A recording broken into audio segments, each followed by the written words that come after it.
Le ventre m'a tué. Le 12 janvier 2010, Haïti a subi un tremblement de terre qui a fait des centaines de milliers de morts et plus d'1,5 million de sans-abri. Et au final, qu'est-ce qu'ils ont eu? Un remake de We Are the World et quelques maisons construites, mais aussi rapidement qu'une maison bled. Aujourd'hui, on va voir ensemble comment ce qui aurait dû être la plus grande opération de reconstruction de la perle des Antilles s'est finalement terminé en une escroquerie et en un scandale international. Et évidemment, tout ça après générique.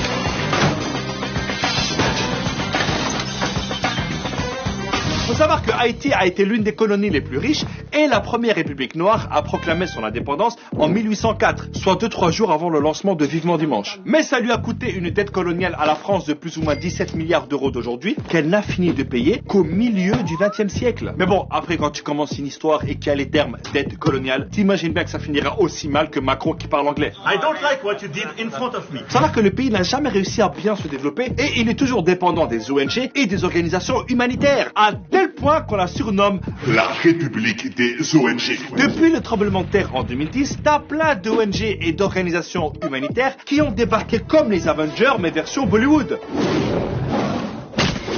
Parce que t'en as plein qui ont fait des trucs sans logique, sans coordination et énormément d'argent a disparu. Et croyez-moi, c'était pas la faute de Carlos Ghosn. Eh, c'est notre territoire ici, tu vois bien qu'on est en train de distribuer de la nourriture. Ouais, ben nous on a des camions avec des couvertures. J'ai faim, j'ai froid. La ferme! Tu vois pas qu'on est en train de te sauver la vie là? C'est un truc de fou! La politesse! Bon, qui a faim? Qui a froid? Le gros problème aussi, c'est que t'as des humanitaires qui se sont crus tout permis. Les gars, on n'est pas à la police ici, hein. Il y a des règles. Par exemple, Oxfam avait des employés qui ont organisé des orgies avec des prostituées. C'est quand même triste pour une ONG reconnue pour son excellent travail. T'as aussi les casques bleus de l'ONU, censés protéger la population après le tremblement. Ben les mecs, ils ont apporté le choléra avec eux. Ça a fait plus de 10 000 morts et 800 000 malades. Et encore, il a fallu du temps pour que l'ONU reconnaisse son erreur. Et puis t'as des gentils ONG qui ont distribué de la nourriture sans penser aux agriculteurs locaux. Comment tu veux que le paysan vend ses légumes quand en face t'as un mec qui vend tout gratuit? Mais la médaille d'or du grand n'importe quoi revient à la Croix-Rouge américaine. Elle a recueilli 488 millions de dollars de dons jusqu'en 2015 et elle a été accusée de n'avoir construit que 6 maisons.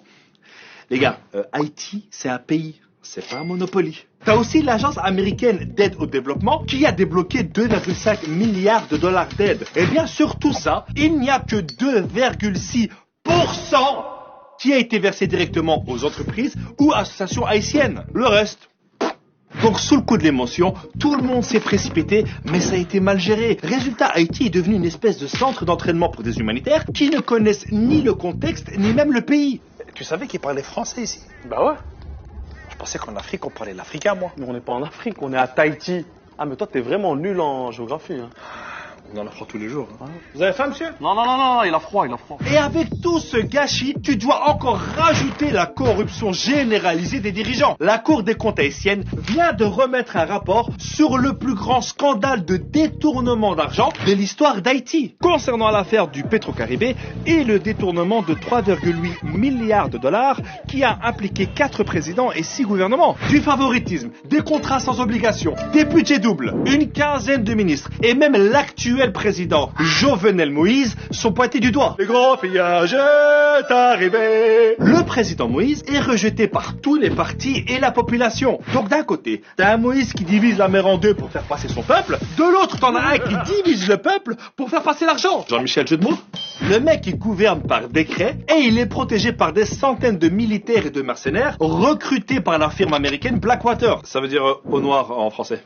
Ouais, c'est toujours plus stylé en anglais. 10 ans après le tremblement de terre et l'intervention internationale, le pays s'est encore plus appauvri et la criminalité a explosé. Le peuple haïtien proteste depuis 2 ans contre l'injustice et la classe politique corrompue. Ah, là-bas, c'est pas des gilets jaunes qui doivent être distribués, hein, mais des gilets pare-balles. Avant le séisme, Haïti était classé 149e sur 182 selon l'indice de développement humain. Aujourd'hui, malgré toute cette aide humanitaire, le pays est classé 168e. Et il y a toujours des problèmes d'insécurité, de maladies et il manque de tout. Je pense pour sortir de ça, il faudrait une vraie enquête. Et quand je te parle d'enquête, je te parle pas d'un sondage fait par des ONG à la sortie d'un métro, mais d'un vrai bail à l'échelle internationale pour savoir qui sont les responsables de ce pillage. Je pense que la France devrait aussi revoir son histoire et rembourser sa dette d'indépendance à Haïti. Ce qui, je pense, lui permettrait de s'en sortir un peu mieux.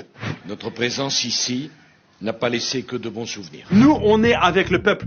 Ils sont debout comme ils l'ont fait à l'époque pour gagner leur indépendance. Et évidemment, n'oubliez pas de partager cette vidéo pour sensibiliser un maximum de monde. Et comme dirait mon proverbe, celui qui partage la vidéo